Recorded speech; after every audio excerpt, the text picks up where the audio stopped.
y la interpretación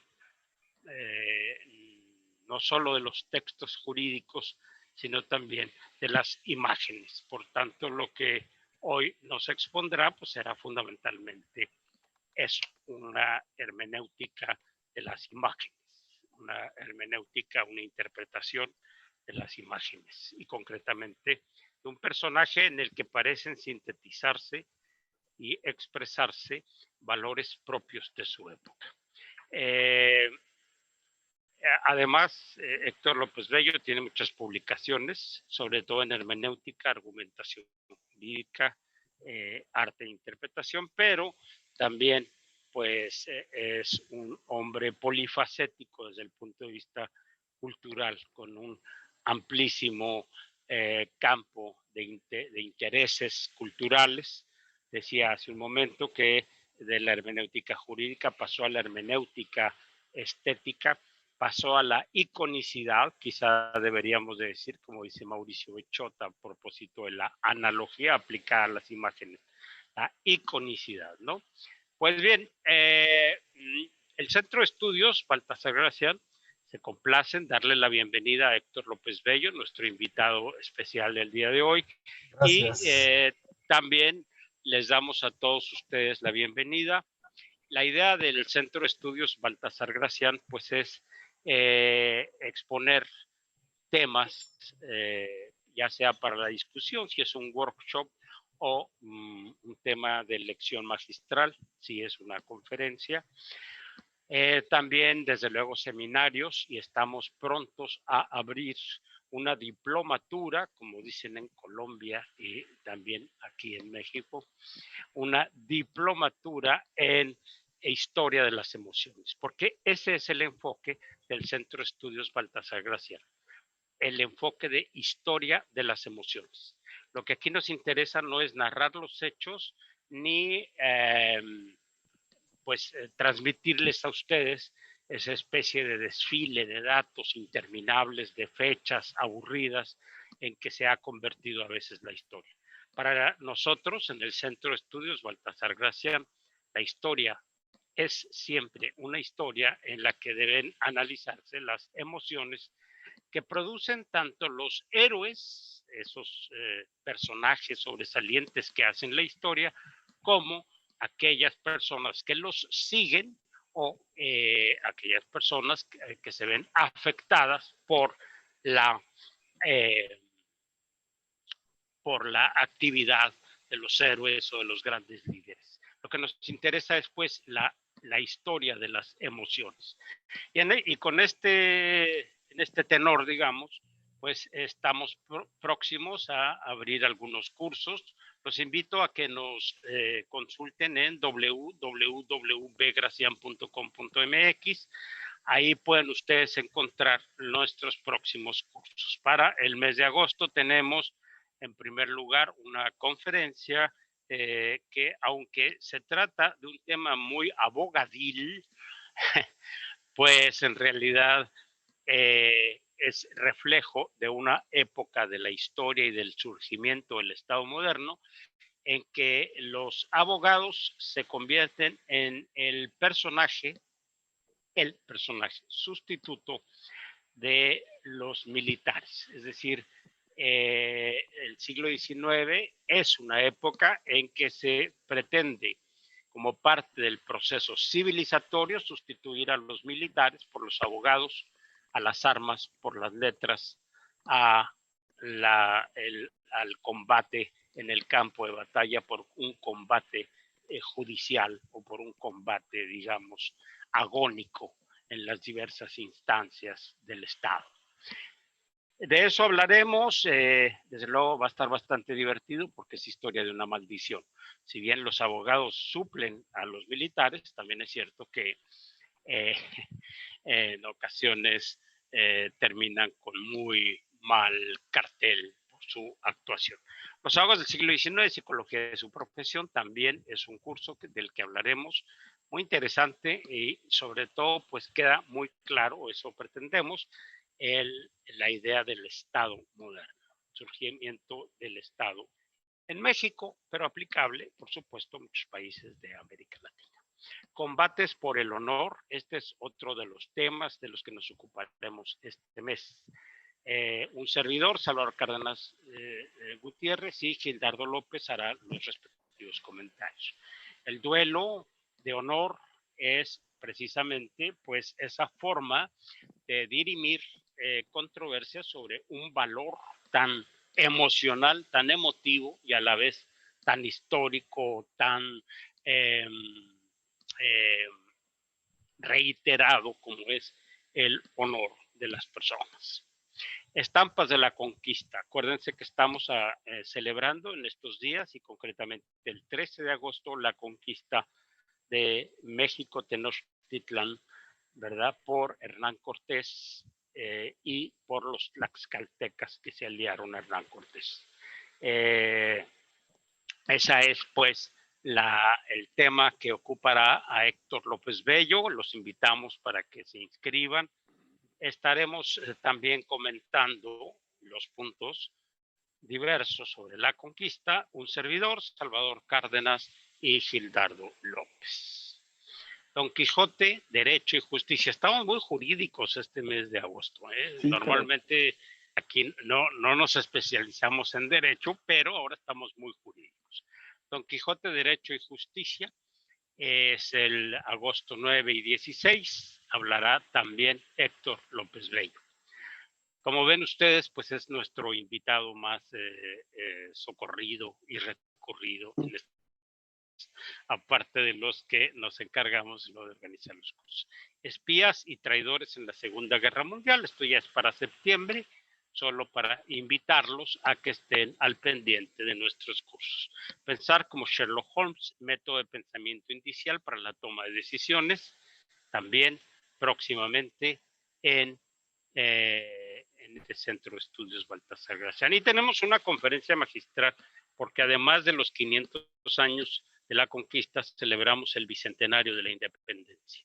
Precisamente la conferencia sería el día en que se firmó el acta de independencia, que es el 28 de septiembre de 2021. Nuestro invitado especial es el doctor Jaime del Arenal Fenocchio y un servidor comentará el tema en el Bicentenario de la Independencia, un nuevo y provocador descubrimiento. No les digo cuál es el nuevo y provocador descubrimiento, porque perdería el sentido de sorpresa que tiene este título que nos ha dado el eminente y distinguido doctor Jaime del Arenal. También próximamente Fyodor Dostoyevsky, Tribunales y Abogados. Vamos a seguir muy abogadiles hasta el mes de septiembre. Ya luego volvemos a otros temas.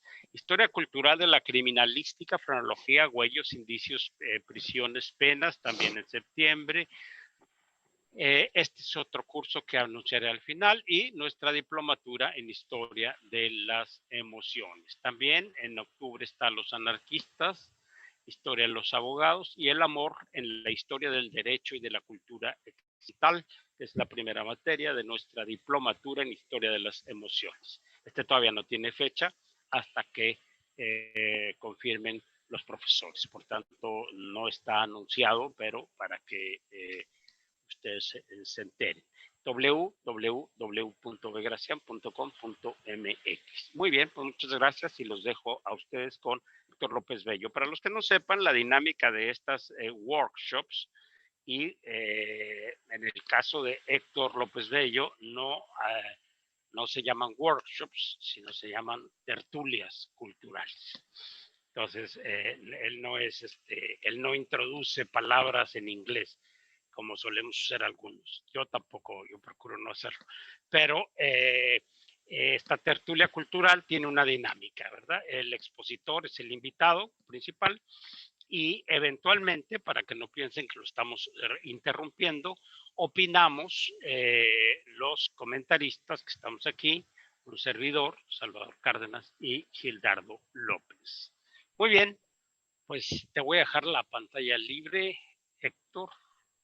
Muchísimas gracias, Salvador, y muchas gracias a todos los que nos hacen el honor y favor de acompañarnos esta tarde para, como bien dice Salvador, a mí siempre me gusta decirle las tertulias, porque es lo que nos gusta aquí compartir, la cultura, ¿no? Una de las características por las cuales Centro Baltasar Gracián, que me ha hecho favor de invitarme varias veces, como él decía Salvador, es rescatar las emociones. Y qué mejor emoción que rescatar la emoción estética por la belleza que existe, no solamente en lo que es creado por la naturaleza, sino también en lo que es creado por el hombre. Por eso les invito a los que están ahí, vayan por su cafecito, sírvanse un buen café, si ya es jueves, una buena bebida espirituosa para este calor, y sean bienvenidos a uno de los temas que le estamos dando continuidad, los que nos han hecho favor de acompañarnos en otras ocasiones. Ya hemos platicado aquí anteriormente mucho de arte.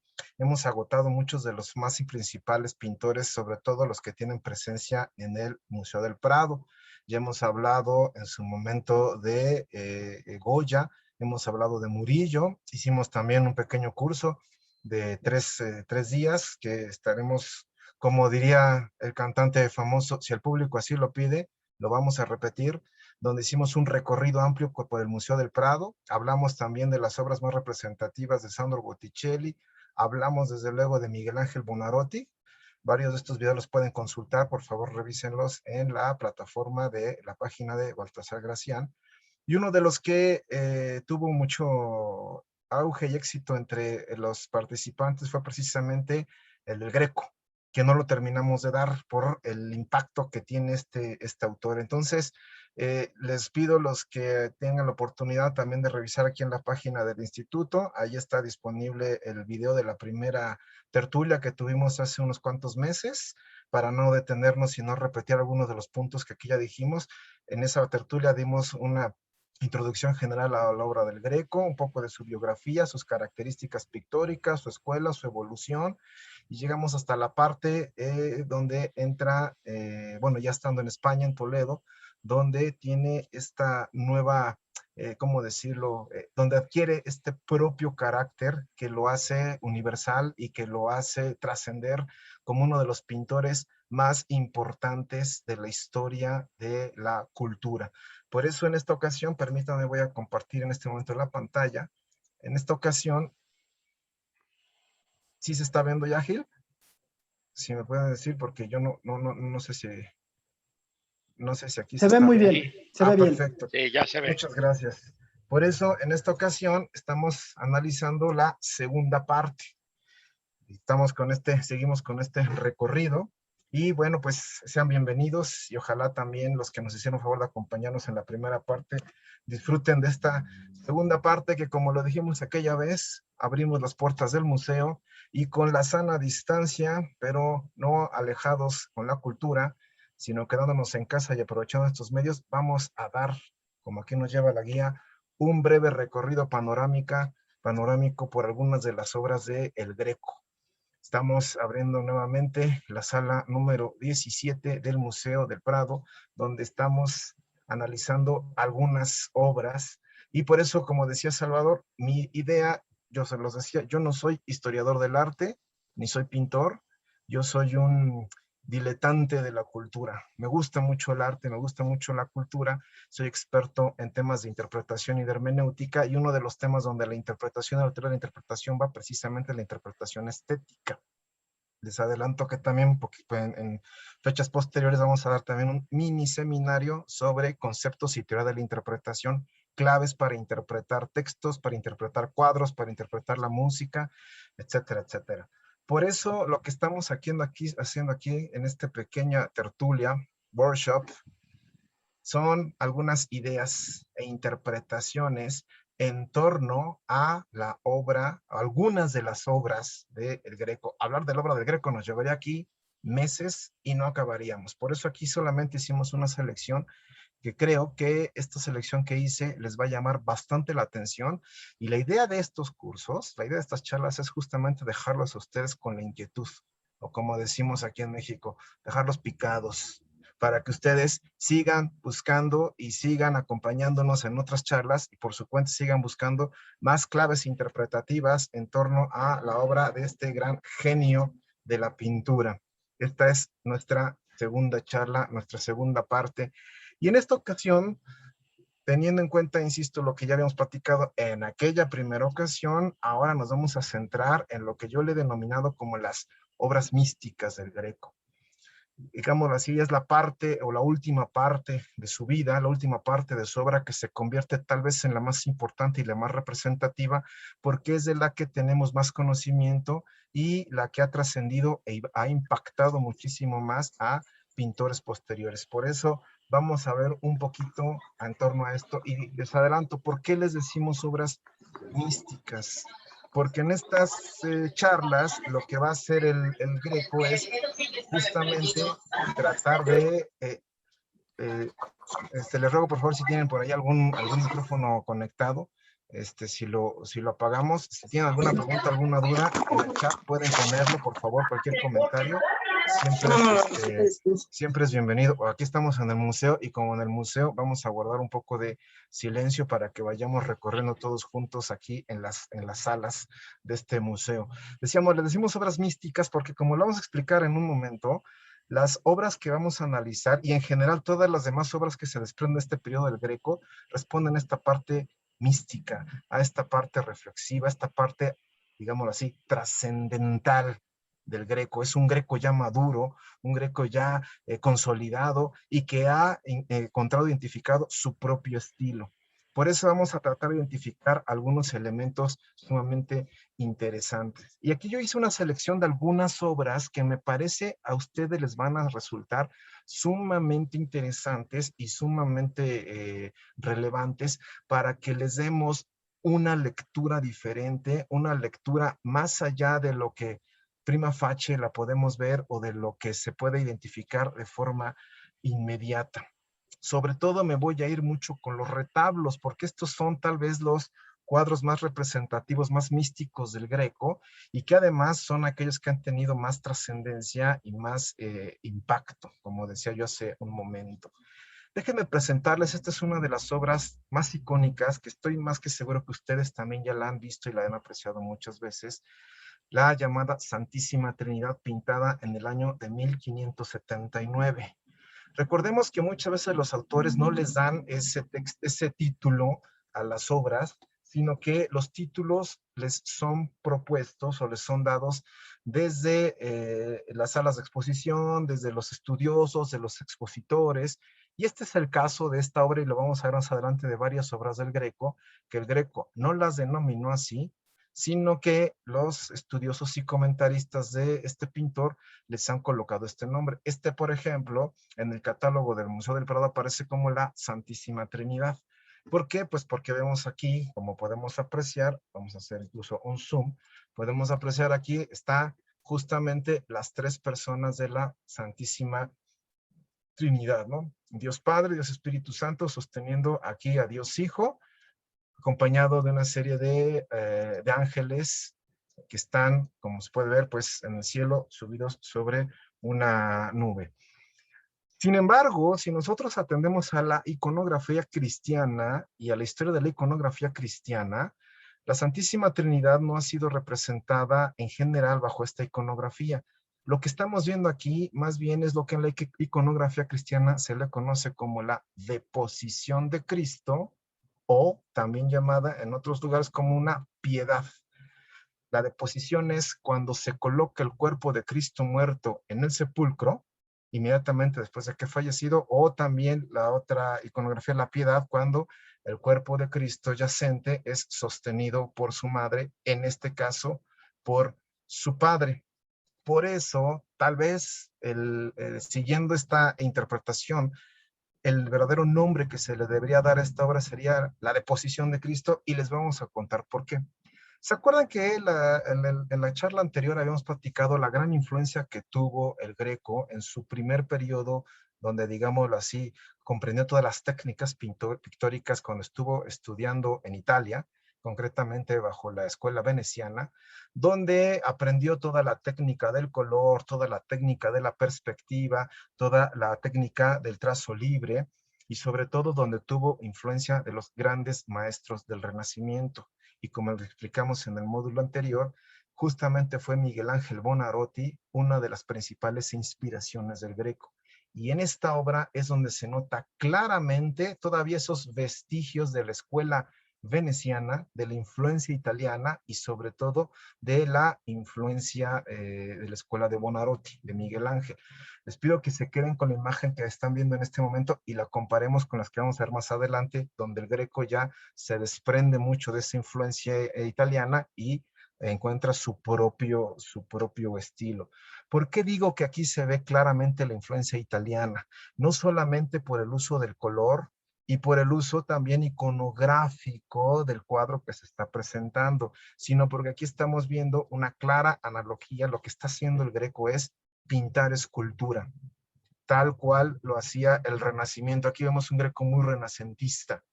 Recordemos que una de las características del Renacimiento es fijarse mucho tanto en la pintura como en la escultura, en la belleza del cuerpo, en la proporcionalidad del cuerpo. Y como les decía, esto tiene un estudio analógico nada más y nada menos que con el gran Miguel Ángel Buonarroti. Aquí les estoy presentando la imagen de esta famosísima obra de Miguel Ángel. De hecho, fue su última escultura, una que pintó poco antes de fallecer, la famosa Piedad Florentina, que así también ha sido denominada. Sin embargo, Miguel Ángel la pensó como una deposición, es decir, poner el cuerpo de Cristo en la tumba, porque él la había pensado para que estuviese en su propia tumba. De hecho, Miguel Ángel no podría decir se autorretrata, ¿no? Sino se autoesculpe, es el rostro de Miguel Ángel, como la representación de Nicodemo, que está sosteniendo a Cristo para llevarlo al sepulcro. Vean ustedes comparativamente el gran parecido que hay en cuanto a proporciones, en cuanto a dimensiones y en cuanto a temática entre las dos obras. Lo que está haciendo aquí el Greco es justamente pintar una escultura. Lo que está haciendo es darle las características y la proporcionalidad de una escultura a una pintura y logra justamente esta belleza tan extraordinaria. Como pueden ver, lo que está logrando aquí es justamente plasmar en pintura la escultura. Característica principal de la escultura es que tiene una proporcionalidad anatómica conforme al cuerpo. La estética justamente está relacionada con la proporcionalidad. Si ustedes hacen el estudio de proporcionalidad, como en su momento los que nos hicieron favor de acompañarnos en el curso de Miguel Ángel, lo hicimos de varias de sus obras, la característica esencial es la proporción del cuerpo. Muchos dicen que el Greco era un pintor que no veía bien, que ya también desmitificamos aquella versión, que hacía sus cuadros desproporcionados, que no tenía ninguna proporción.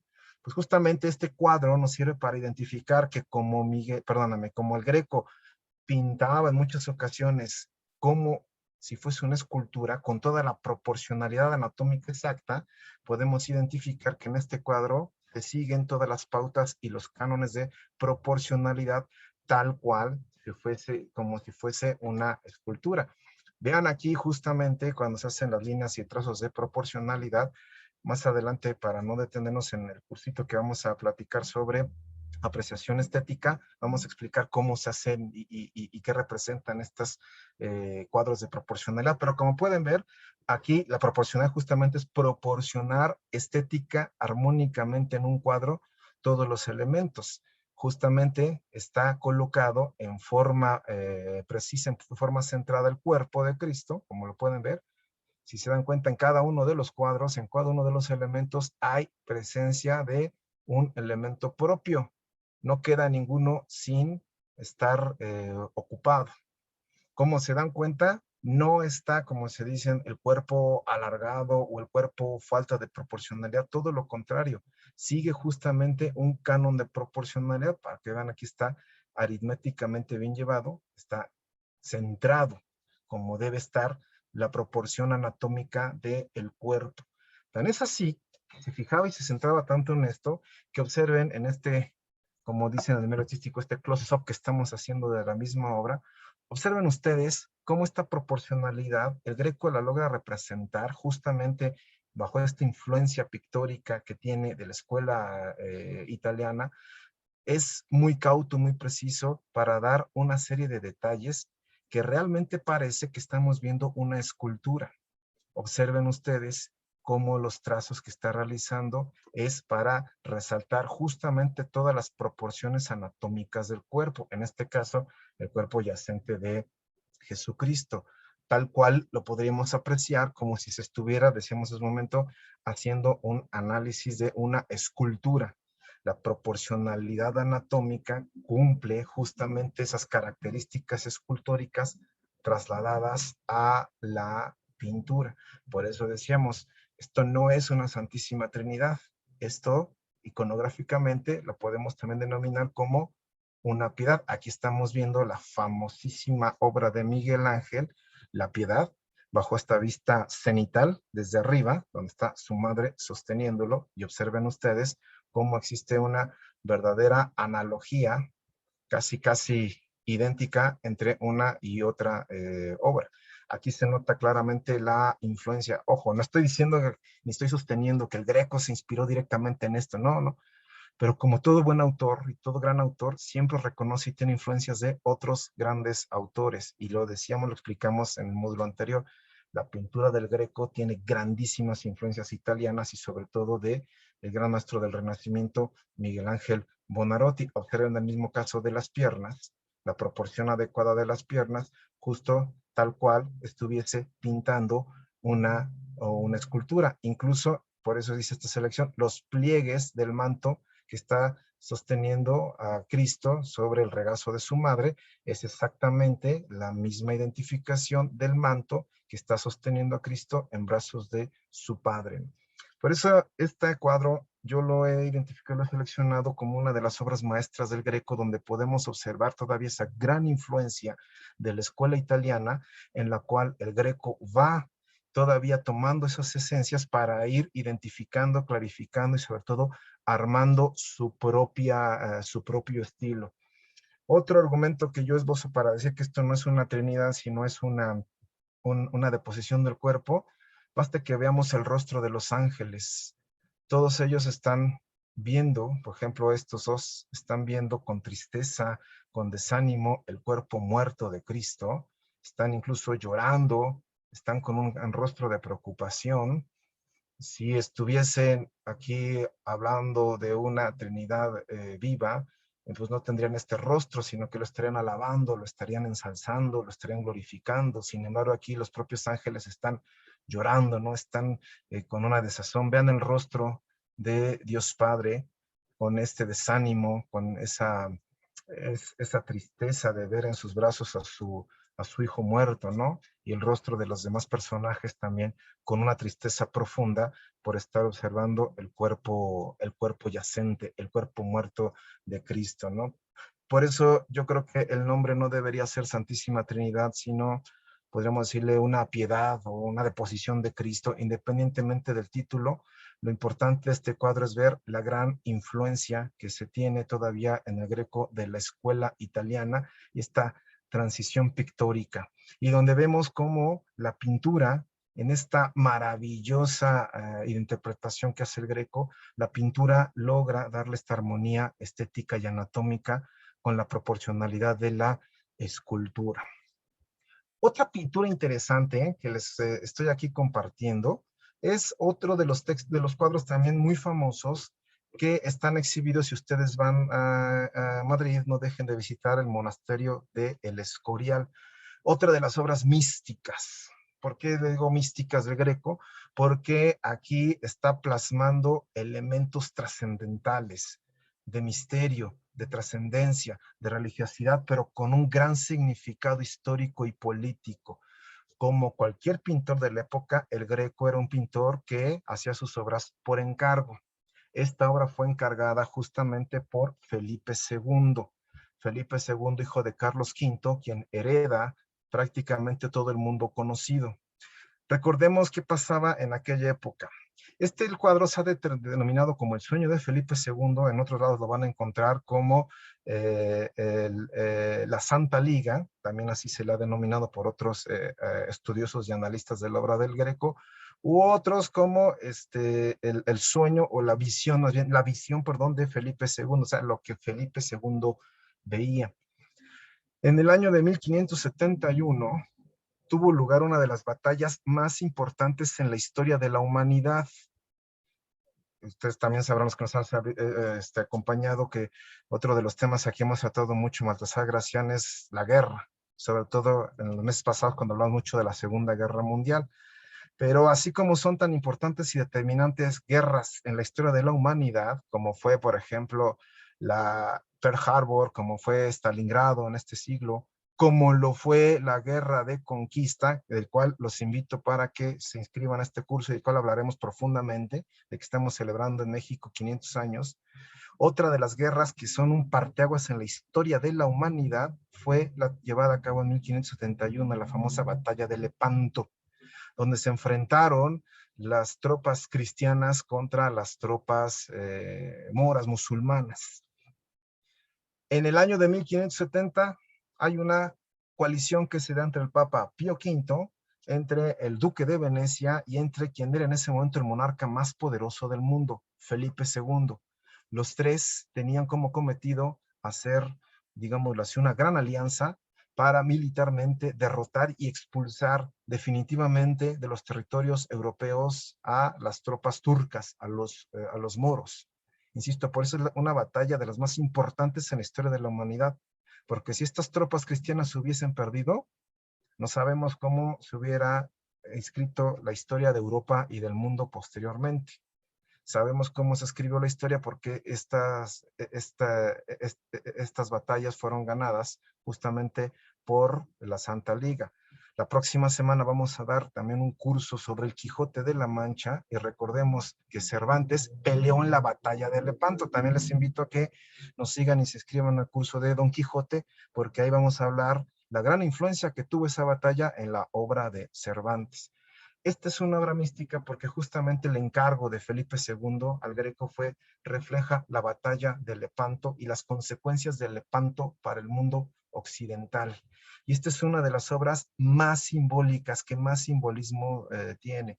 Como pueden ustedes observar, vamos a darle aquí un pequeño zoom para que lo vean ustedes con mayor amplitud. Este cuadro está dividido en tres. La parte superior donde está el cielo, la parte intermedia donde está la tierra, digámoslo así, el purgatorio, y donde está el infierno, donde está justamente las armas que se van al infierno. Ahorita vamos a hacer un análisis de cada una de las partes. Si ustedes lo ven con detenimiento, ustedes hacen un análisis comparativo y pictórico, aquí también viene a la mente otra de las grandes influencias temáticas que el Greco echa mano para hacer una representación alegórica de algo, de el triunfo de la religión cristiana sobre los paganos y bendiciendo o adorando el nombre de Jesucristo. Hay otra obra significativa donde se hace también esta alegoría y que seguramente ya les vino a la mente, el cual también en su momento lo explicamos a profundidad y con muchísimo detalle, el cuadro el mural de El Juicio Final de Miguel Ángel. Para no entrar en detalle, les invito a que sigan los videos que vimos que ya hicimos sobre el tema concreto de Miguel Ángel Buonarroti. Recordemos que aquí también está dividido en tres planos: el cielo, la gloria, el purgatorio y el infierno. Todo sucede en un sentido de elevación hacia el cielo, donde también se identifica el premio y el castigo, la misma temática que utiliza el Greco. El punto focal en Miguel Ángel es el triunfo de Jesucristo en el juicio final. El punto focal en la obra del Greco es justamente el triunfo de la religión con la representación de Cristo, y todos también tratando de ascender hacia este punto central que es el cielo.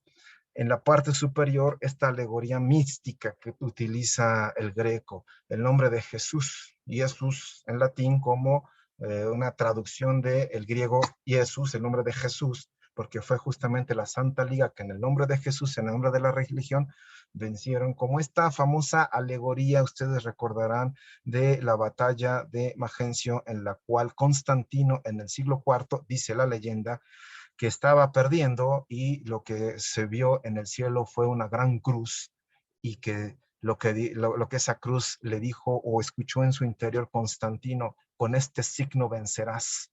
En el cielo estaba plasmado el símbolo de la victoria y por eso la cruz se convirtió en el símbolo del cristianismo, que eso también lo platicamos, para que revisen el material que tenemos guardado en video, también lo platicamos en otra charla que dimos sobre la pasión, porque la cruz se convierte en el símbolo del cristianismo a partir del siglo IV. La misma alegoría pasa aquí. En el cielo refleja el Greco lo que místicamente debía haber visto la Santa Liga, el nombre de Jesús, que fue lo que guió a las tropas cristianas para vencer a los moros. Por eso los ángeles, los santos, los que están en el cielo, adoran y alaban el nombre de Jesús, que iluminó a los que están en la tierra. Aquí hay personajes muy interesantes y que esto causó cierta polémica y enfado a Felipe II, y por eso no estuvo en su capilla, en su oratorio privado, pero este es uno de los cuadros que estuvo en su cuarto, estuvo en la habitación de Felipe II. De hecho, cuando Felipe II murió, si ustedes van a la Escorial, ahí van a ver la habitación donde Felipe II murió. Hay dos cuadros que también los pueden ver ustedes estando allá en España. Uno de ellos es el famoso biombo de El Jardín de las Delicias, del Bosco, y el otro cuadro es justamente este.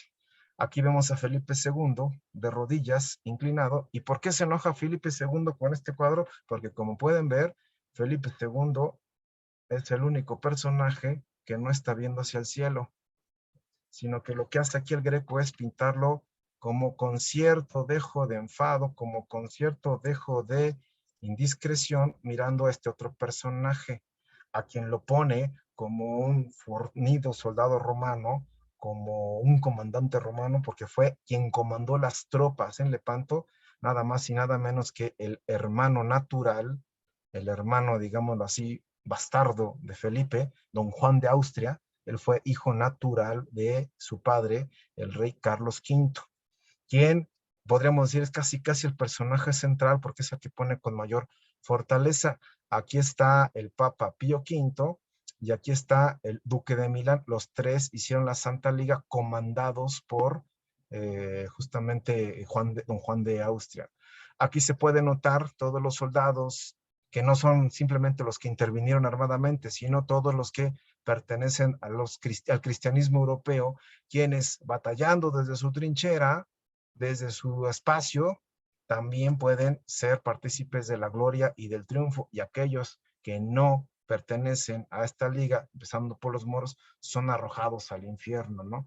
Aquí vemos una gran ballena, un gran leviatán que se está comiendo y que está devorando a todas aquellas almas que no fueron convertidas al cristianismo y que fueron vencidas y derrotadas por las tropas cristianas, principalmente por las tropas de don Juan de Austria, un personaje que también vale la pena adentrarnos en él, junto con el Duque de Alba, porque han sido también de los poco estudiados y poco analizados, pero de los más grandes estrategas en la historia militar, en toda la historia militar, así como se cuentan las hazañas de Alejandro, las hazañas de Julio César, las hazañas de Trajano, las hazañas de Constantino, se deben contar las hazañas y las estrategias de don Juan de Austria y del Duque de Alba en esta batalla en concreto de Lepanto. ¿Por qué se enojó, insisto, Felipe? Porque lo pone como un personaje menor. Si se dan cuenta, hasta con cierto oscurantismo, ¿no? No se le da forma ni volumen a su cuerpo, sino está en un matiz total y absolutamente negro, incluso hasta más negro que la propia bestia, que el propio Leviatán. Si ustedes observan, el cuadro, la parte más oscura de todo el cuadro es el rey, pero no porque es una oscuridad total, sino justamente porque aquí representa todo el misticismo y todas estas ideas místicas que el propio Felipe II tenía. No es aquí para profundizar, pero es bien sabido que Felipe II era un tipo bastante creyente, pero supersticioso también, ¿no? Era muy supersticioso, llevando al fanatismo la religión a veces, y muchas veces motivado no por una cuestión muy razonable, sino mucha superstición. Por eso le comentaba más o menos cuál era la idea al Greco, y el Greco trató de disponer una idea propia. Decimos, a Felipe no le gustó mucho, sin embargo, pues es un cuadro que sí conservó. Es un cuadro que merece la pena que le echemos una revisada cuando vayan al Escorial. Y aquí nos vamos a adentrar bastante, porque esto es el misticismo del Greco 100%. los famosos retablos conventuales, lo que yo le denomino ya el arte místico en plenitud del Greco y el Greco siendo el Greco. Permítanme hacer esta pausa. Si ustedes ven este cuadro, si ustedes lo ven a la lejanía, este cuadro, por ejemplo, el Greco, perdón, el sueño de Felipe II, no les va a venir a la mente de manera inmediata ni lo identificarán de manera inmediata que esto es el Greco. Aquí no se nota ese famoso Greco que todos conocemos. Si ustedes ven aquí el cuadro de la Santísima Trinidad, tampoco les va a venir a la mente inmediatamente este Greco. Incluso hasta puede decir, bueno, este hasta parece un Miguel Ángel, este hasta parece un Da Vinci, ¿no? Este se ve muy italiano. No es el Greco que todos conocemos. El Greco que todos conocemos y el Greco más famoso justamente empieza con lo que yo le denomino los retablos místicos o los retablos conventuales, estos que fueron mandados a ser y encargados para que fuesen representados en monasterios y en conventos, que es donde ya vemos, si ven ustedes estos cuadros, inmediatamente te viene a la mente y lo identificas, este es el Greco. No te pasaría por la mente ni lo confundirías de manera inmediata, decir, es que este es un Goya, este es un Da Vinci, este es un Miguel Ángel, este es un Murillo. No, aquí cuando lo ves dices, esto es 100% el Greco, es decir, el Greco en estado puro. Pero todo esto lo logra gracias a toda la parte o la visión o la comprensión mística que tuvo de los íconos que está aquí planteando.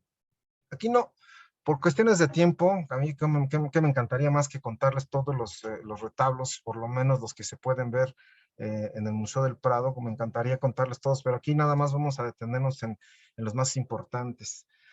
¿Cuáles son estos? Y que todos estos están en el Museo del Prado, aquellos que fueron mandados a hacer nada más y nada menos que por doña María Antonieta de Córdoba y Austria, que era la dama de compañía de la esposa de la cuarta esposa de Felipe II, de doña Margarita de Austria, que a la sazón era su sobrina. Ella mandó a hacer una serie de obras para el convento que ella misma patrocinó y que mandó a hacer en Madrid, es el monasterio, bueno, el convento de la Encarnación para monjas de clausura, donde actualmente está la sede del Senado de Madrid, ahí muy cerca de la Plaza de España, muy cerquita del lado de los Jardines Reales, ahí lo van a ubicar. Ya no existe ese convento, está totalmente demolido, pero para que más o menos tuviera una noción, estaba ahí cerquita del Palacio Real. Ella le pide al Greco que haga una serie de composiciones y una serie de retablos que justamente son estos que están, que les voy a presentar. Les voy a presentar por lo menos los que estaban en el retablo central del altar central de la capilla del convento de la Encarnación, o sea, que veían las monjitas todos los días. Y me voy a centrar solamente en algunos de ellos. Se supone que así era la disposición de los cuadros, como si estuviese el retablo, así era el retablo de la capilla central. Y digo capilla porque no era una iglesia abierta al culto, recordemos que era un convento de clausura, era una pequeña capilla donde estaban guardadas y enclaustradas las monjitas. Así es más o menos la disposición que tenían estos cuadros. Me voy a centrar en tres que para mí son tal vez los más importantes y más representativos, porque en esto se sintetiza toda la obra la obra mística del Greco. Hay muchísimos retablos más porque mandó a hacer no solamente para el Monasterio de la Encarnación, mandó a hacer varios para las capillas reales y se hicieron bastantes en Toledo para el monasterio de los jesuitas en Toledo, ahí es donde también hay muchísimos, y se mandaron a hacer para otras tantas iglesias en Toledo. Por eso, insisto, por cuestiones de tiempo no nos vamos a detener en todas, simplemente nos vamos a centrar en las que yo considero, creo que son las más representativas. Ustedes ven estos cuadros, e insisto, aquí están viendo al Greco en estado puro, aquí sí no hay pierde. Tú ves estos cuadros y dices, esto es el Greco, este es el estilo 100% del Greco. La tonalidad, los claros oscuros, el juego de colores, la proporción de las figuras, el estilo propio, 100% el Greco.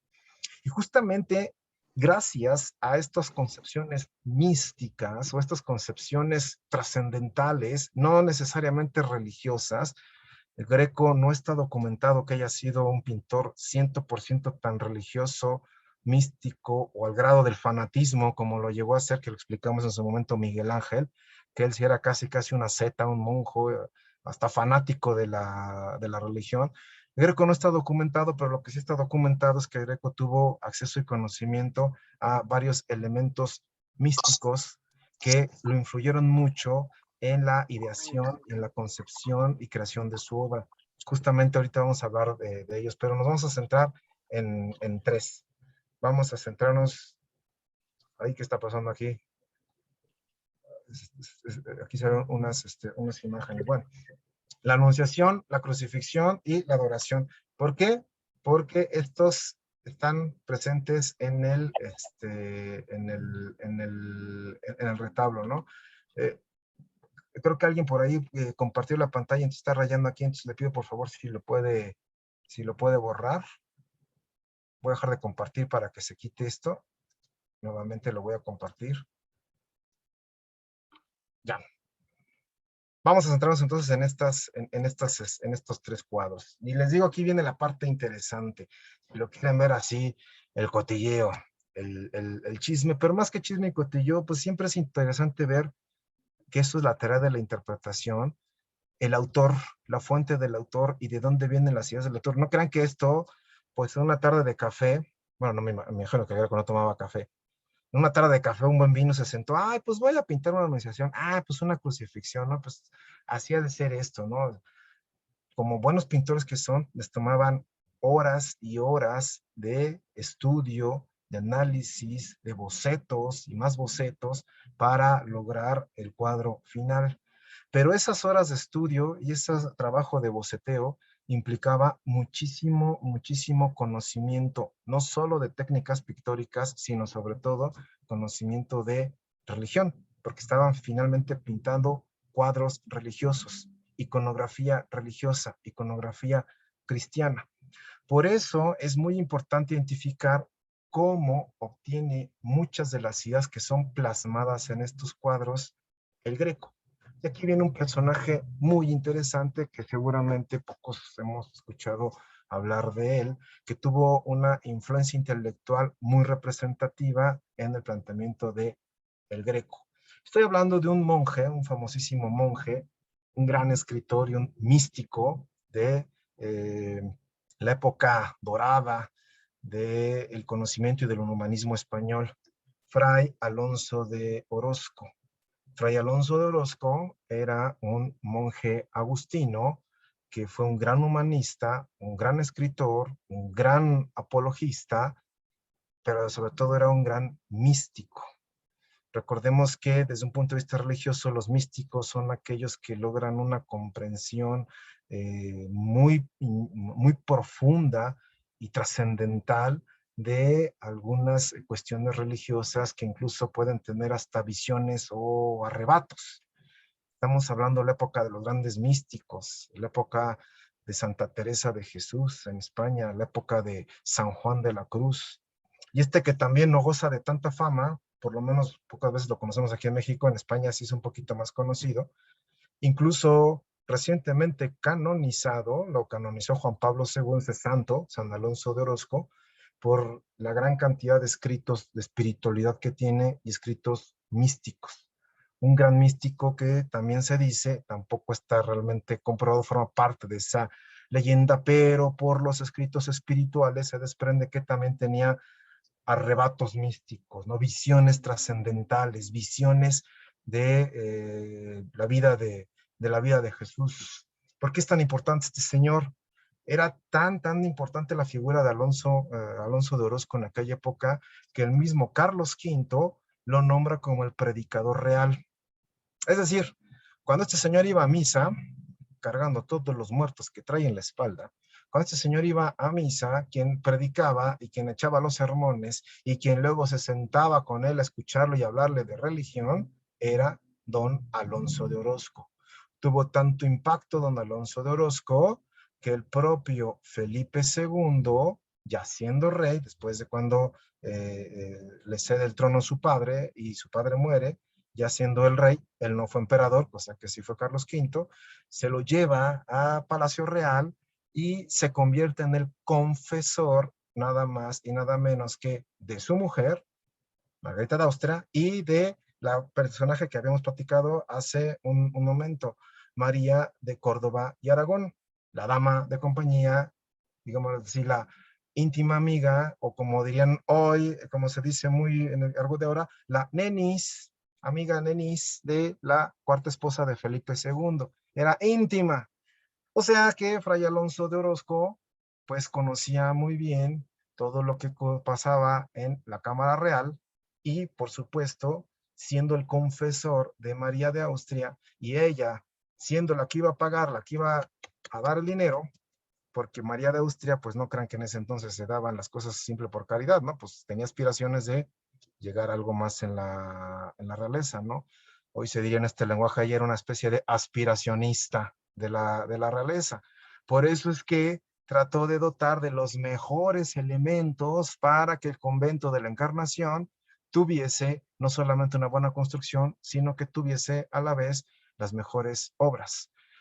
Ella contacta directamente a el Greco, a Doménicos Totocopoulos, y lo pone en contacto con Fray Alonso de Orozco.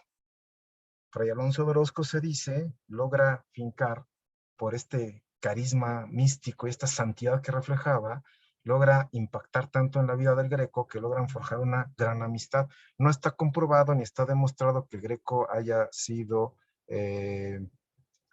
perdón, el Fray Alonso haya sido el confesor del Greco, porque bueno, también sabemos que el Greco también, no, como lo comenté, no era tampoco tan religioso. Él traía de educación el cristianismo ortodoxo, porque él era griego, se tuvo que hacer al catolicismo, al cristianismo, al catolicismo romano y no al catolicismo ortodoxo. Entonces pues tampoco sabemos si efectivamente era su confesor o no. Lo que sí se sabe y lo que sí es demostrado es que tuvieron una gran relación. Y entre ellos la relación más importante es que Fray Alonso de Orozco le comentó muchas de estas visiones o arrebatos místicos que él tuvo, mismos que impresionaron tanto al Greco, que el Greco los plasma en sus obras. Es decir, estos cuadros que estamos viendo, que formaban parte del retablo de la capilla central del monasterio de la Encarnación, mandado a hacer por la realeza, están llenos de elementos proporcionados por arrebatos, por ideas, por visiones místicas de este gran humanista, de este gran místico Alonso de Orozco. En resumen, la temática que plantea en estos cuadros el Greco es una temática mística. No es una temática que él haya tomado de libros o que haya tomado simplemente de lecturas, sino que en gran medida es una temática influida por los planteamientos, por los comentarios, por las ideas que Alonso de Orozco le proporciona. Y vamos a analizar algunos de ellos. Este cuadro, que si ustedes lo ven, es el segundo, es el que está más pegado al altar, y por obvias razones, porque en el altar es donde teológicamente, donde se lleva a cabo la transfiguración, transustanciación, donde está el cuerpo de Cristo, donde nace el cuerpo de Cristo y donde muere y se queda el cuerpo de Cristo. Por eso estos son los que estaban en la parte central del altar. La anunciación se convierte en, digámoslo así, el cuadro que se veía de forma inmediata. Igualmente, yo no coincido con que este se le llame la anunciación, porque lo que estamos viendo aquí teológicamente no es la anunciación, sino teológicamente lo que Fray Alonso de Orozco le comenta al Greco como la encarnación.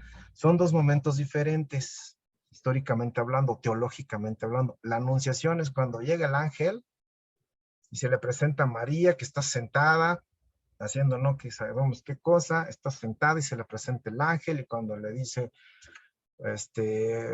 llena tú eres de gracia, el Señor es contigo, no es que le rece el Ave María, sino que le dice, tú has sido elegida porque vas a concebir al Hijo de Dios. Y ya sabemos toda esta historia que nos contaron en el catecismo, ¿no? Que dice la Virgen, pues ¿cómo? ¿Qué onda? Pues ¿cómo yo? Pues, yo no conozco varón, pues ¿cómo va a ser eso? ¿Qué te pasa? No, pues para Dios no hay nada imposible.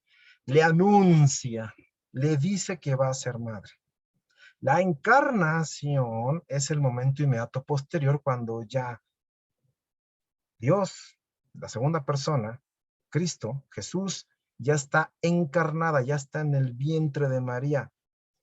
Cuando es la anunciación, ¿quién está? llega el ángel y María, pero cuando se encarna, es decir, cuando desciende Dios, hace presencia Dios mismo, es decir, el Espíritu que llega y le deposita a María la semilla de vida, o Jesús en este caso. Por eso aquí estamos viendo a la encarnación, no a la anunciación. Además, el monasterio no se llamaba de la anunciación, se llamaba el de la encarnación. Sin embargo, pues aquí le pusieron en el catálogo del Prado la anunciación. Aquí vamos a ver un estudio comparativo del greco con el greco. También se acuerdan, en el último módulo explicamos a profundidad pictóricamente qué significaba este cuadro, que es la Anunciación pintada por el Greco en 1570. Aquí se ve total y absolutamente toda la influencia de la escuela veneciana. Este es un Greco muy italiano, y aquí vemos al Greco en estado puro. El Greco es 100% Greco. Vean la diferencia teológica, y aquí el Greco lo plasma perfectamente. En la Anunciación, el ángel le habla a María, y María incluso hasta con temor se va, le está anunciando. Apenas viene en camino el Espíritu porque se está abriendo. El ángel está en posición de anuncio, mostrando. En la encarnación, María ya tiene en su seno a Dios. Por eso, y es lo que le comentó en sus arrebatos místicos Fray Alonso de Orozco, qué ocurrió en el momento preciso en el que la Virgen ya tiene en su seno a Dios. Vean la posición del ángel. El ángel ya está en adoración, estos brazos en aspa. Incluso aquí el ángel se empieza a alejar, se hace hacia atrás y empieza a agacharse. Aquí el ángel viene descendiendo, va hacia abajo. Aquí el ángel va en subida, se agacha. La Virgen ya no está en posición como aquí de miedo y de temor, sino está en una posición, si bien es cierto que está hincada, pero está en una posición erguida. Aquí los ángeles no están anunciando nada, aquí los ángeles están cantando en el coro celestial porque ya está encarnado Cristo. Incluso se abren los cielos, y como Fray Alonso de Orozco le comentaba al Greco, toda la corte celestial, todos los ángeles descendieron en ese momento y estuvieron justo en el preciso momento en el que el Hijo de Dios ha sido concebido. ¿Para qué? Otra cuestión que de los arrebatos místicos de Alonso de Orozco le comentaba al Greco, para que se cumplieran lo que decían las escrituras. Por eso encontramos el libro abierto, las escrituras abiertas. Lo que se había dicho desde el Antiguo Testamento tiene plena acción en este momento. El ángel está en una posición de adoración hacia el Hijo, y vean aquí, ya se encuentra en el vientre. Aquí vemos otro que dirán, pues aquí pusieron una imagen de unas florecitas y un arbusto. ¿Qué hace un arbusto en medio de, que pues una maceta a la mitad del camino? No se va a caer, y la Virgen ya está embarazada, no se nos vaya a caer con una maceta a mitad del camino, ¿eh?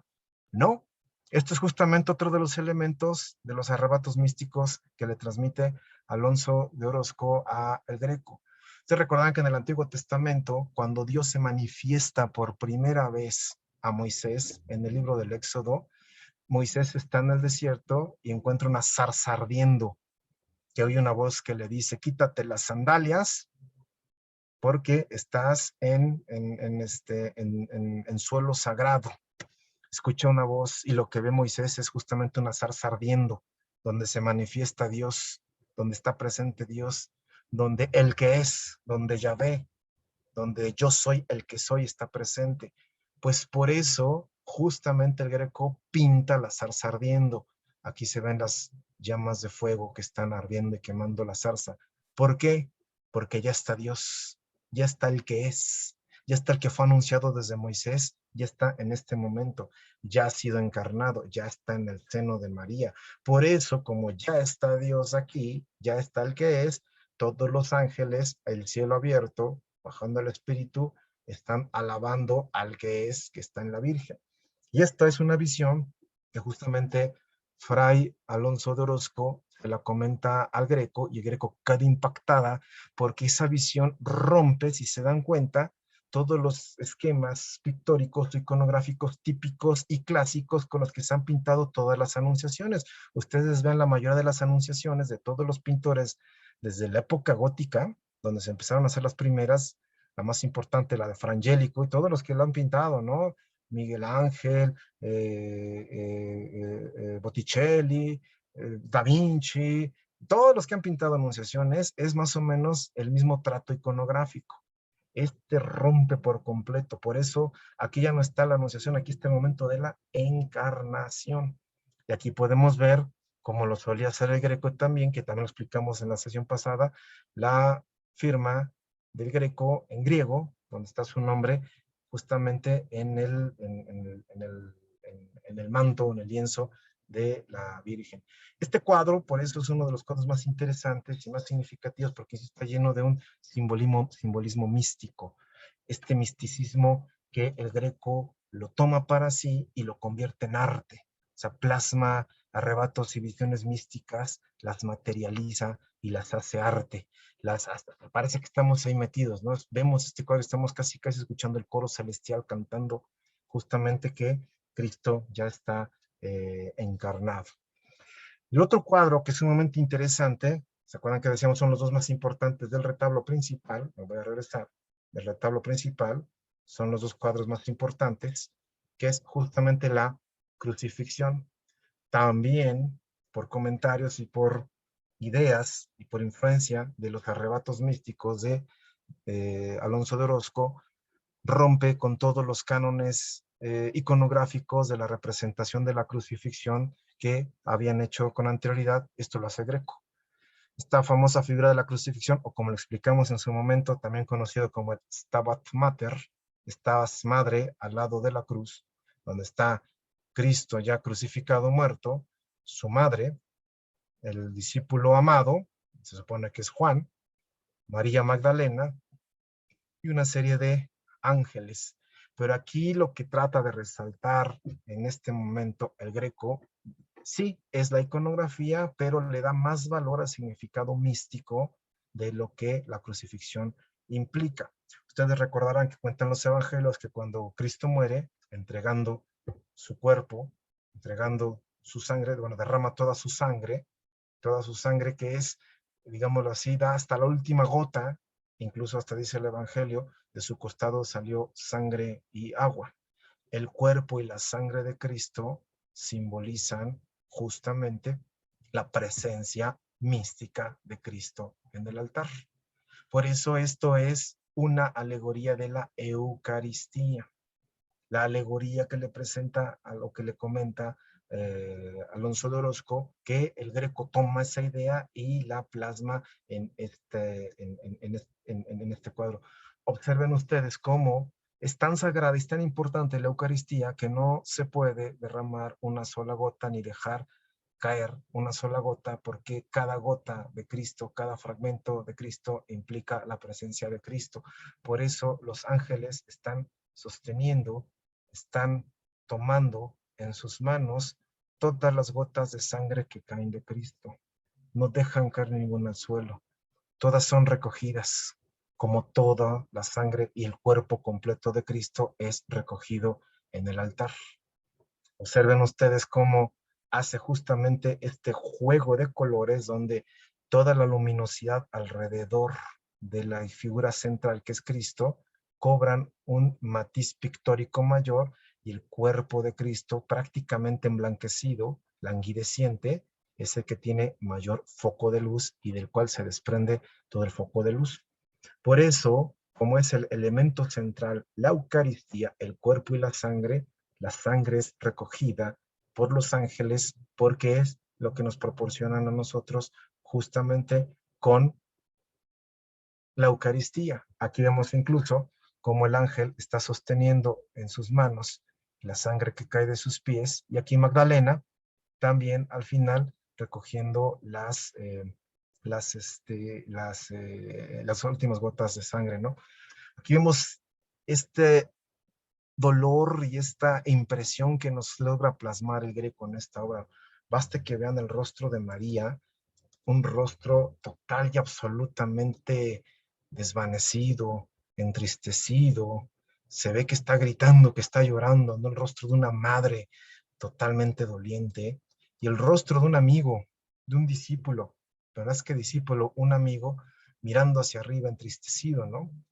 Pero aquí vemos el rostro de una mujer que no está ni llorando ni tampoco entristecida, sino con un semblante de espera. María Magdalena, la de Magdala, la que va a ser la primera, es la última receptora de la sangre de Cristo y será la primera receptora al momento de la resurrección. Si ustedes leen los evangelios, a quien se le presenta por primera vez Cristo resucitado es a María Magdalena, quien está mirando a la espera, a la expectativa, sabiendo que Él vendrá, sabiendo que él regresará. Desde luego, pues también vuelvo a tomar toda esta iconografía que desde la época medieval se tomó, ¿no? María Magdalena, la que supuestamente le lloró a Cristo, la que supuestamente era una prostituta, una mujer de la vida fácil, cosa que eso es una leyenda, esa no era María Magdalena, esa era otra María, que la pinta aquí con los cabellos rubios, porque recordemos que en esta época, desde la época de los romanos de la antigüedad, los que traían los cabellos rubios eran las prostitutas, ¿no?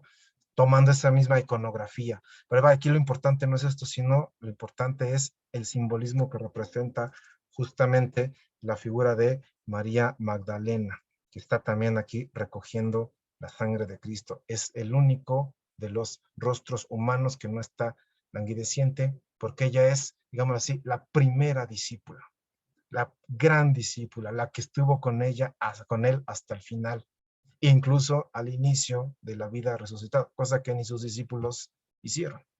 Y aquí se alcanza a apreciar, muy pequeño también, la firma del Greco al pie de la cruz. Y todo este simbolismo que está implícito aquí también es un simbolismo místico, expuesto y proporcionado por todas estas pláticas que tuvo con Diego de Alonso. Tan importante eran estos dos cuadros que, insisto, eran la parte central de la capilla de la Encarnación. Muchos dicen que los cuadros del Greco son unos cuadros desproporcionados y desfigurados, alargados, que el Greco veía mal, que el Greco tenía estrabismo, que por eso los hace tan alargados, ¿no? Estos retablos tienen una razón de ser, el por qué tienen estas proporciones ciertamente alargadas. Recordemos que el Greco era un genio, además era un gran teórico con todo el conocimiento pictórico de la época, y uno de los elementos que él aprende, lo explicamos en la última sesión de la escuela romana, de la escuela veneciana, es la proporcionalidad. Ya lo dije hace un momento. Los cuadros del Greco estaban pensados para que fuesen colocados en las capillas, en los retablos, en los altares. Recordemos que en aquella época el altar estaba, hagan de cuenta que este es un corte sagital, o sea, está visto de lado como sería una capilla. Aquí está el retablo, esta es la pared, y los retablos están colgados en la pared. El altar está adosado a la pared. Si ustedes ven que aquí en cualquier iglesia que vayan a México, todos los altares están pegados al retablo, a la pared. Antes las misas se celebraban así, hasta la década de los 60 con el Concilio Vaticano II, cuando el altar se cambia y se pone al frente y se celebra viendo hacia la pared. Entonces, el Greco justamente sabe cómo va a ser visto y cómo va a ser apreciados estos retablos tan importantes, que eran el centro de la vida conventual de las monjitas del convento de la Encarnación, y por eso utiliza la proporcionalidad. Aquí está el altar adosado a la pared, aquí está el sacerdote, era tiempo ordinario, por eso lo vestí de verde, en Cuaresma se vestía de morado, el sacerdote aquí celebrando la misa, y aquí estaban las monjitas, pegaditas al altar. Recordemos que una capilla pequeña, no es las proporciones de las iglesias ahora enormes. Entonces las monjitas lo que estaban haciendo en estos momentos tan importantes de la Eucaristía, pues para tener esas inspiraciones o también esa presencia mística, pues ¿qué hacían? Veían hacia arriba, veían hacia los cuadros. Entonces, si se dan cuenta, aquí se está formando un triángulo y la distancia que hay entre el receptor y el cuadro, esta hipotenusa, es justamente una, ¿cómo decirlo así? Una especie de distorsión óptica que se da. Si ustedes ven algunos cuadros, cuando los ven hacia abajo, los van a ver más alargados que cuando los ven a la distancia.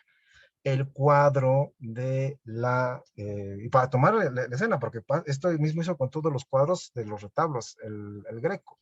El cuadro aparentemente está alargado porque justamente haciendo estos estudios de proporcionalidad, el cuadro se ve de abajo para arriba.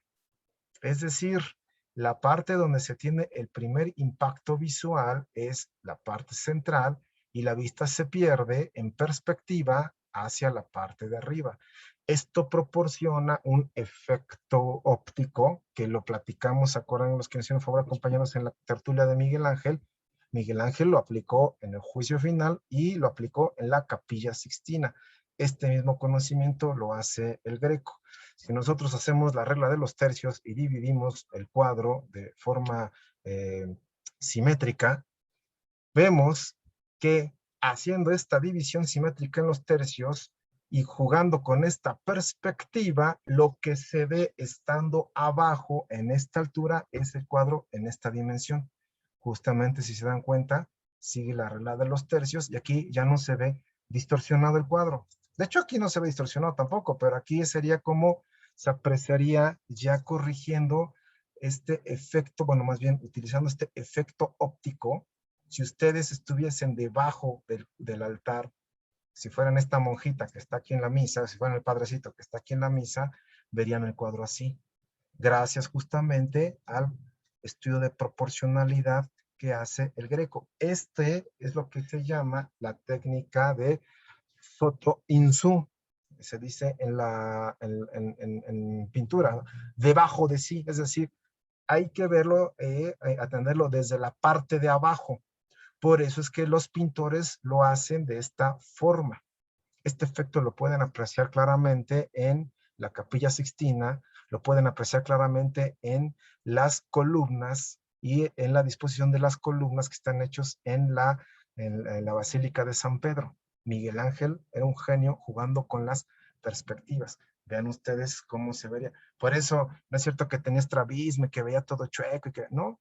Simplemente es un señor Greco, un pintor que sabía toda la técnica pictórica y sabía utilizar la técnica pictórica aplicada a sus cuadros. Por eso es que este cuadro aparentemente está alargado, pero tenía una razón para que fuese apreciado de una forma efectiva desde el espectador que está en un plano inferior en esta perspectiva de punto de fuga.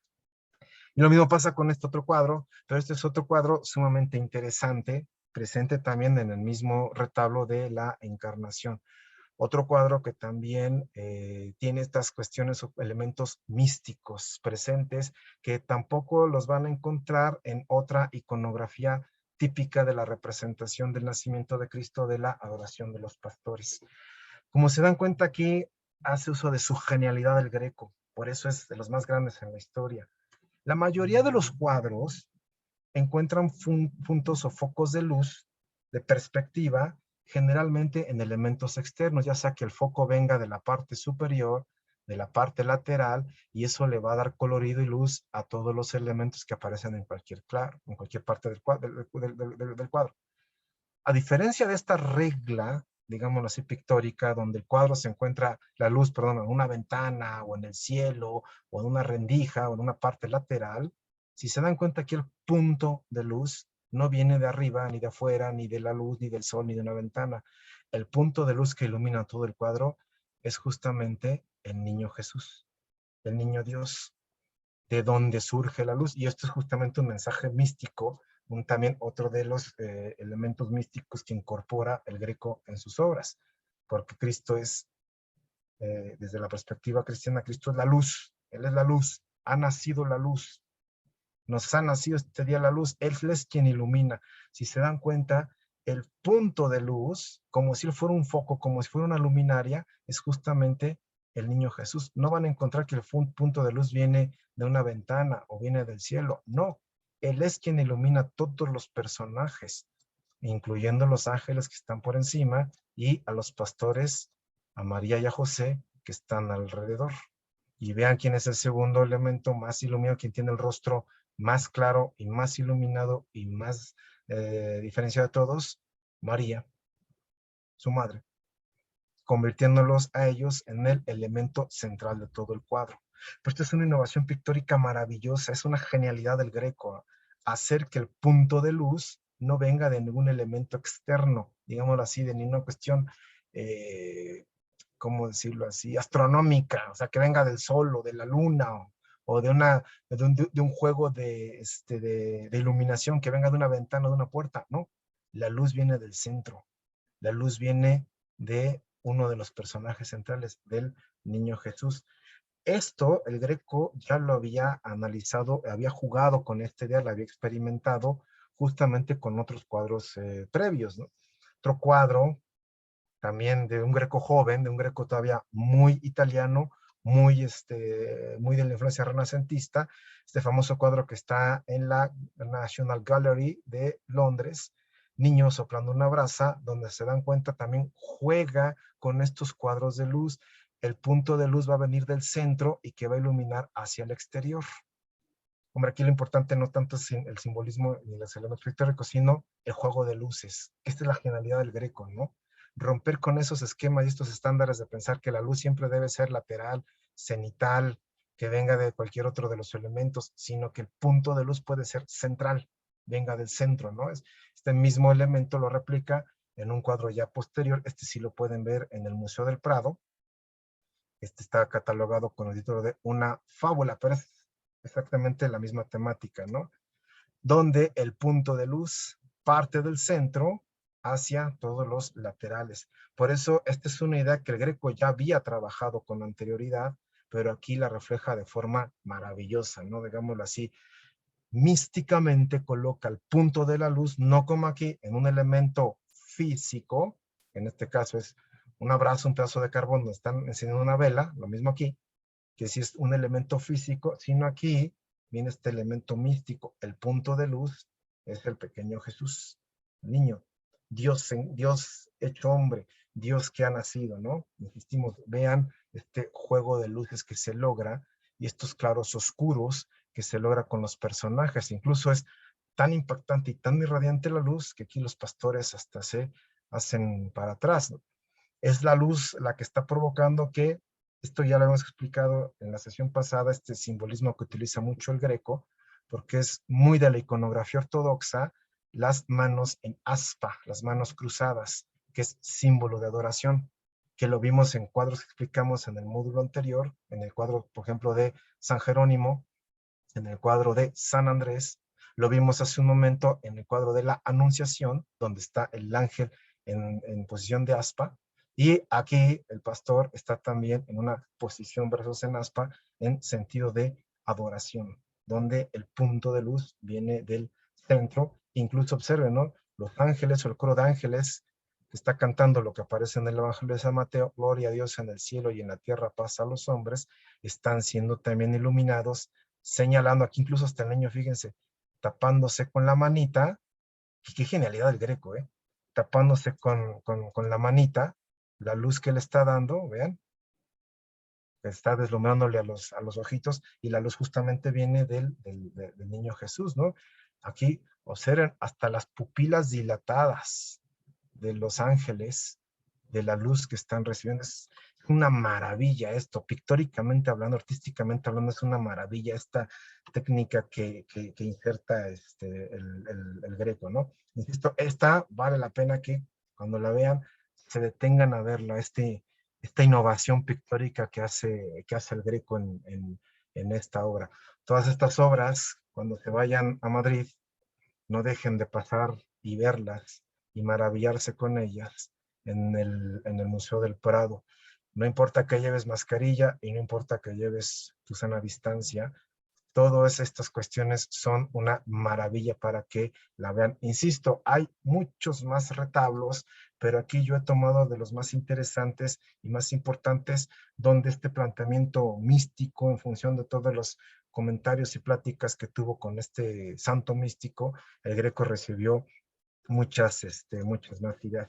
Y el último de los cuadros, también sumamente interesante porque justamente es el último cuadro que pintó el Greco, poco antes de su muerte, también como una especie de visión mística propia, apocalíptica, la visión de San Juan, el último cuadro que pintó el Greco.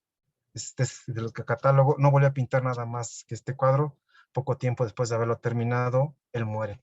Esto hace referencia al capítulo número 6 del Apocalipsis, el famoso quinto sello del Apocalipsis, también por eso algunos lo han catalogado así, donde está San Juan. Recordarán que él tiene también visiones apocalípticas, visiones místicas, y ve el tema de la de la venida de Cristo, apocalípticamente hablando, y justamente es este capítulo, el quinto sello, donde a los justos, los que han muerto por el nombre de Dios, por el nombre de Cristo, están siendo llevados a la gloria, pero todavía no suben al cielo, sino que están en la espera, como están ellos, en la espera de aquellos que los han de acompañar a la gloria.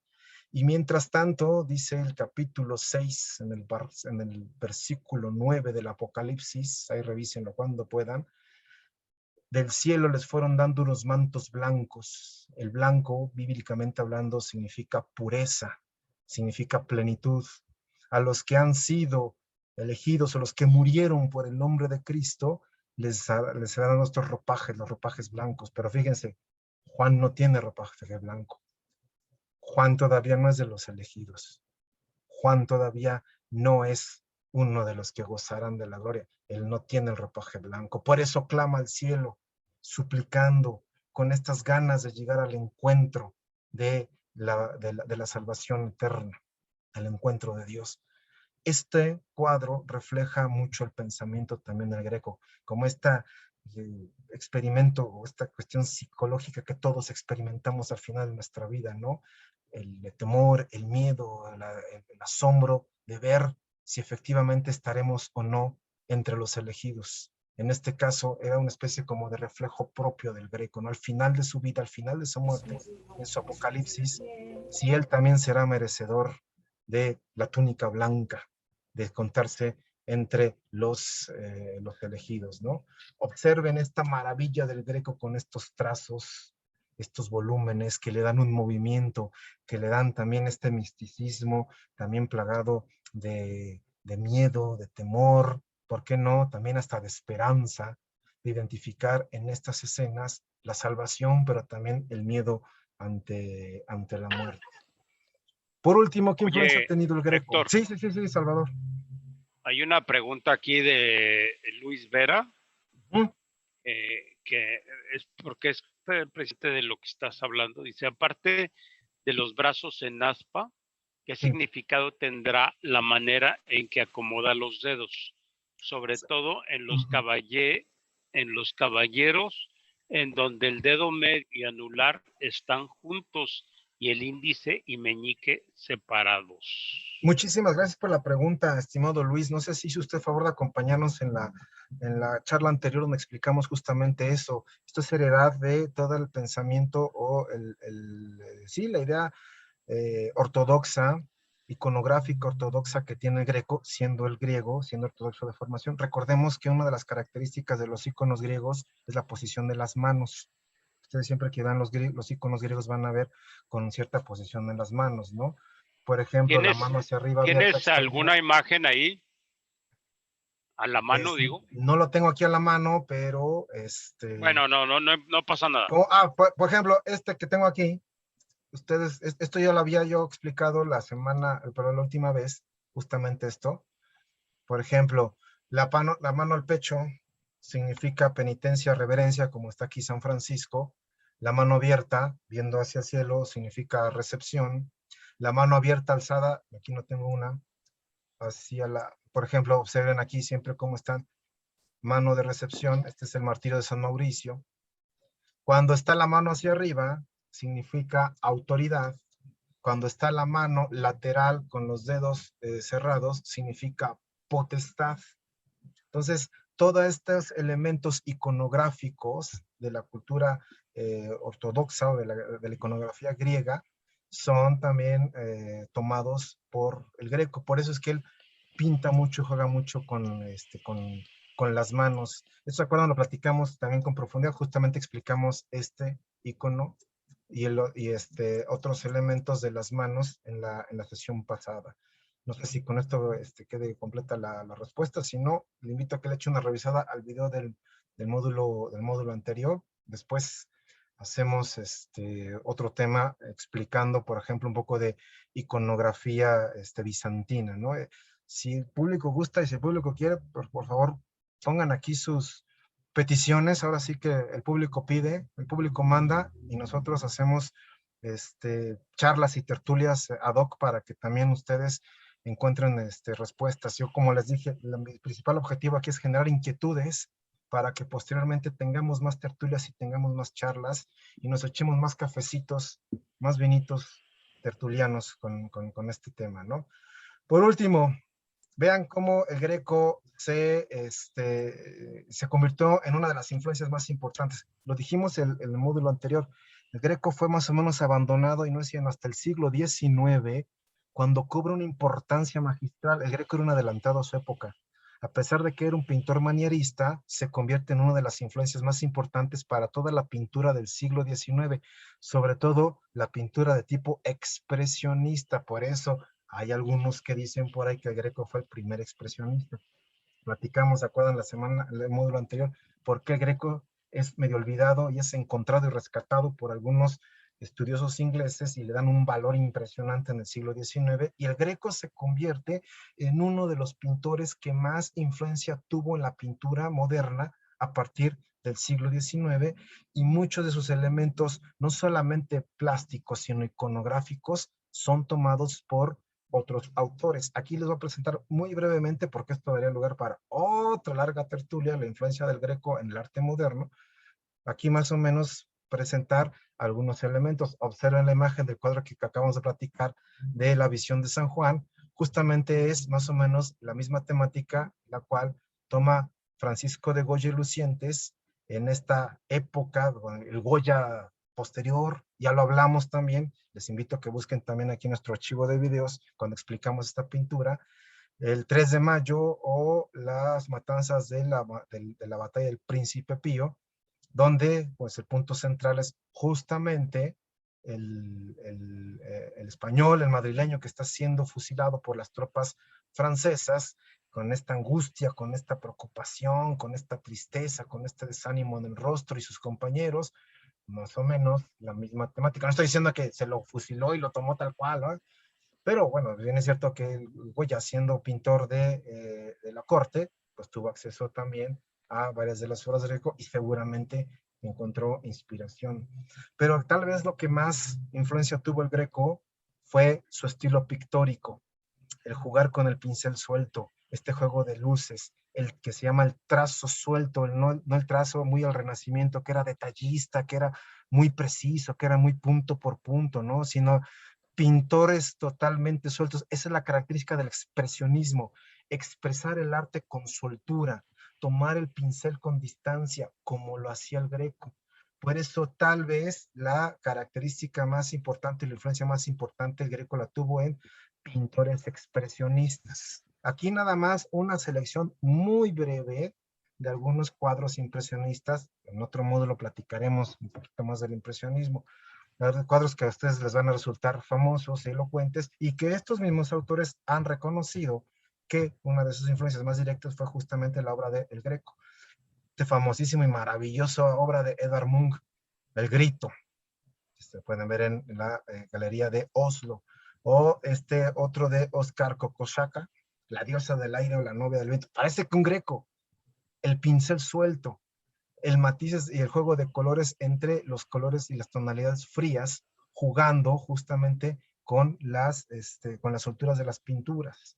Por ejemplo, el gran Matisse, el genio del impresionismo, justamente también toma del Greco esta idea del pincel suelto. Observen cómo se pinta en el impresionismo, ¿no? Es el pincel que va soltándose sobre el lienzo, va dejando la capa de pintura sin ser tan precisos como lo eran los pintores renacentistas, ¿no? Es muy del estilo del Greco, el juego plasmado con las distintas tonalidades. O este cuadro, este grandioso pintor alemán, Ernst Kirchner, Desnudo de rodillas ante Dios. Este es otro cuadro fabuloso y maravilloso con grandes influencias del Greco. El pincel suelto, él sobre trazos, como el Greco trabajaba, muchas veces el Greco no hacía bocetos, sino pintaba sobre el propio lienzo. Este es el claro cuadro, ¿no?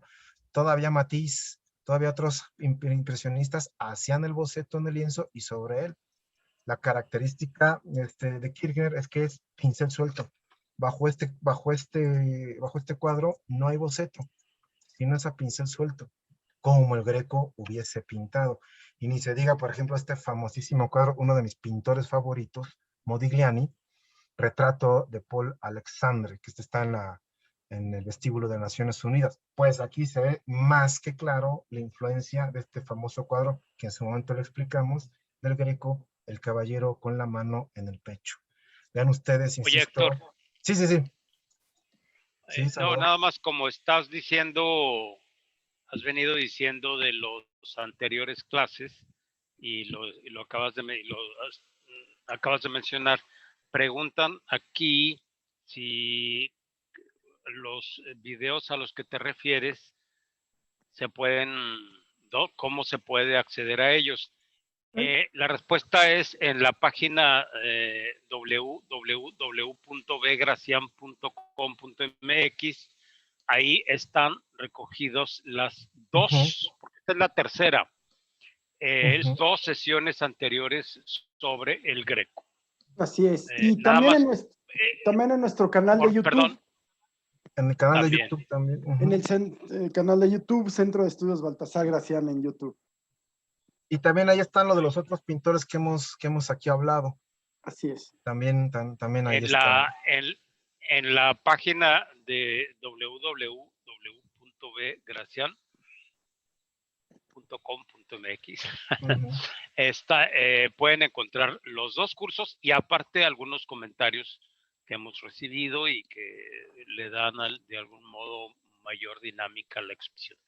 Bien, Así aparte es. de comentar esto, porque lo están preguntando, te permitimos tomar aire y respirar.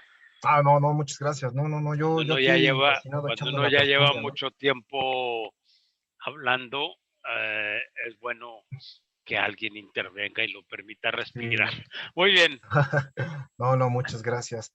Pues ya para terminar, en conclusión de estos pequeños módulos que hemos tenido, nos hizo falta, desde luego, más tiempo para ampliar en la obra de este grandioso pintor.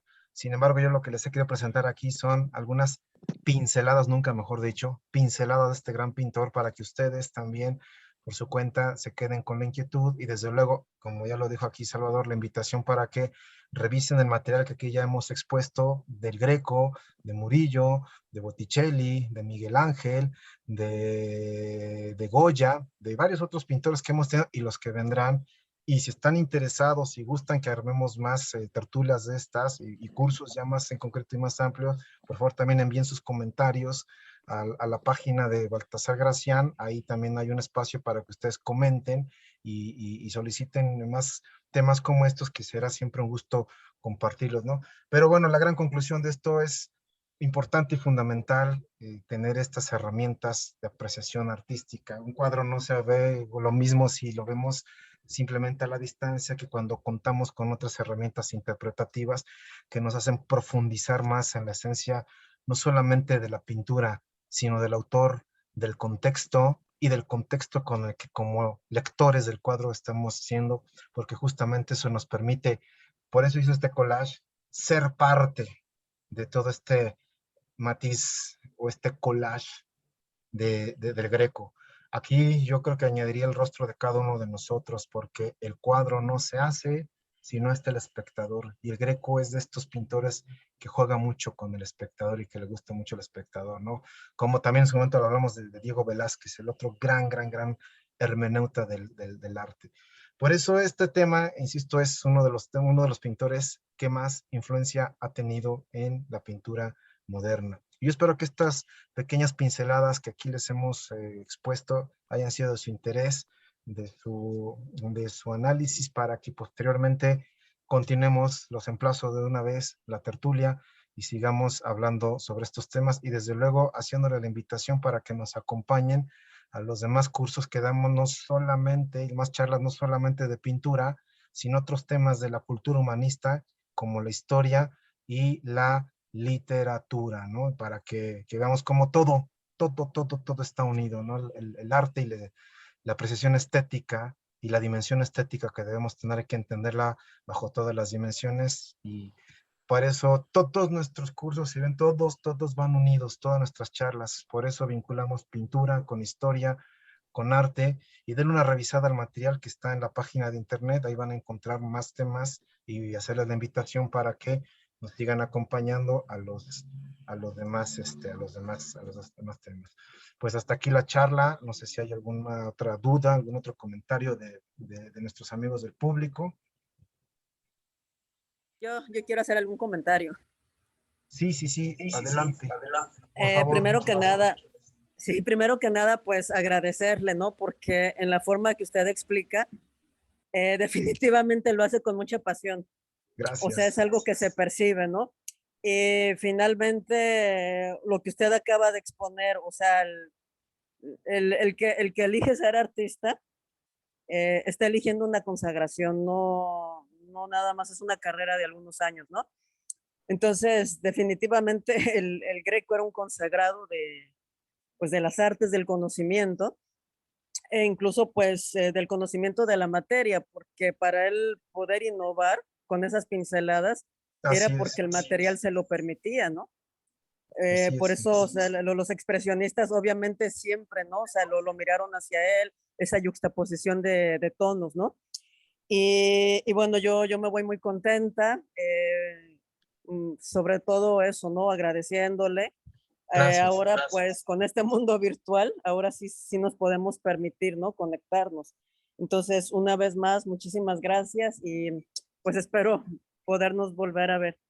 Gracias, y vea la oferta de otros cursos que tenemos que seguramente le van a llamar mucho la atención los temas de literatura, de historia y de tema de emociones que tenemos, porque es más o menos la misma dinámica que tenemos, ¿no? Hacer el conocimiento y la cultura asequible a todos. Muchísimas gracias por su presencia y lo esperamos en los demás cursos. Muchas gracias y muy buenas noches a todos. Gracias. Por supuesto que vamos a organizar una de Caravaggio, padre. Ya está emplazadísimo el expositor. Oye, claro. Una cosa importante es que a todos los que nos escucharon hasta el final tendrán un descuento en los cursos del mes de agosto, en todos los cursos, del 20% a los que se inscriban y siempre y cuando digan que estuvieron en este curso, ¿no? Y me refiero pues a los cursos que les anunciamos. Muchas gracias, Héctor. Como decía la participante hace un momento, gracias. Se nota la pasión y yo siempre he creído que el saber sin pasión no es realmente saber, ¿no? Es información, es culturilla, ¿no? Es erudición, pero cuando eso se acompaña de una pasión, entonces se incorpora a la personalidad y entonces se transmite algo más que datos, y lo que nos has transmitido no son solo datos, sino es tu pasión por el arte, por los grandes pintores clásicos y pues bueno, los invitamos a todos a que nos acompañen con Héctor López Bello también a nuestros próximos cursos de estampas de la conquista y en algunos como y el Quijote que tenemos la próxima semana, la del Quijote. Y el que Quijote, para mí el Quijote no es una pasión, es una obsesión, y ahí van a ver cómo el Quijote puede ser visto desde otra lectura. Es la gran pasión de mi vida es el Quijote, y los invito a que se inscriban a este cursito. Y de la conquista, que mi otra tercera pasión es la historia, y la historia de México también. Ojalá y nos vemos todos ahí en todos los demás cursos. Muy bien. Será un gusto. Entonces, a los que se inscriban para el mes de agosto tienen un descuento del, ¿qué, Gildardo? 20%. Vamos a dar un 20%, yo creo que... A los que se inscriban y digan que estuvieron en este curso. Muy bien, muchas gracias. A nombre de todos los que somos parte del Centro de Estudios Baltasar Gracián, les agradecemos y los invitamos a visitar nuestra página que a petición del público ya pusimos aquí. Hasta luego, muchas gracias. Gracias, muchas gracias a todos. Buenas noches muchas gracias, buenas noches. Muchas gracias. Maestra Socorro, muchas gracias, muy buenas noches. Buenas noches, muchas gracias. Gracias. Buenas noches. Gracias, buenas noches. Señora Rosario, muy buenas noches. Gracias a todos, muy buenas noches. Gracias. Gracias, Héctor, Salvador. Gracias, Gil, gracias, Salvador. Gracias a todos. Un fuerte abrazo. Hasta luego.